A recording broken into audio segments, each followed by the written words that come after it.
With YouTube attacking alternative media, please consider supporting the channel via Patreon for just $1 per month. Link below. This popped up today, right? Venom. Now, all we've got right here is this teaser image, which looks pretty cool, just very simple, very effective, very to the point. And it's coming out in October. It's going in real 3D and IMAX. So Sony wants to make sure that in October, you have your butts in the seats to watch Venom, probably leading in, obviously, to the December release of Spider-Man Into the Spider-Verse. So we're getting two Spider-Man related films within months of each other at the end of the year, right? We've already seen the first teaser for Spider-Man Into the Spider-Verse, and it looks pretty good. It looks pretty top-notch in terms of animation, and it's all about Miles Morales. But now we're getting Venom, and the trailer for Venom drops tomorrow. So on tomorrow's show, we'll be doing a live reaction to that, and I'm excited. I'm excited because I want to know how bad this movie is going to be.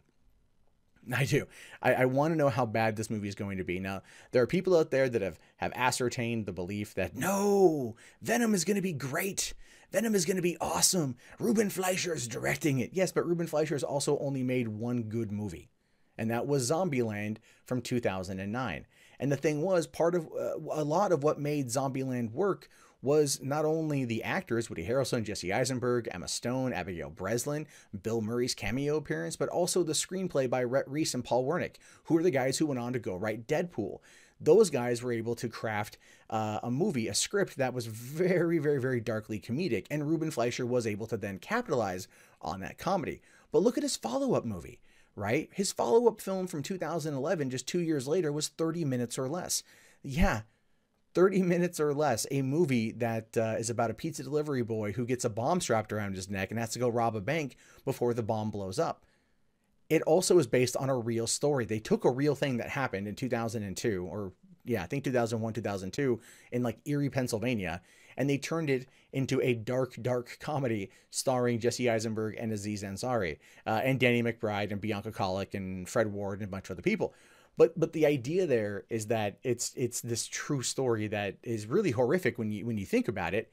Even though the pizza delivery boy that's in reality was in on it, and Jesse Eisenberg was just a useful idiot, it's, you know, didn't really go over very well. Then Fleischer also had Gangster Squad, which, well, you know, the whole James what's his name, James Holmes, Aurora, Colorado shooting. So you've got that. And they changed the ending of that movie, and the movie wasn't very good. Warner's just got scared and just kind of basically crapped it out in January of 2013, just as a way to forget about it. And the guy hasn't really done much since.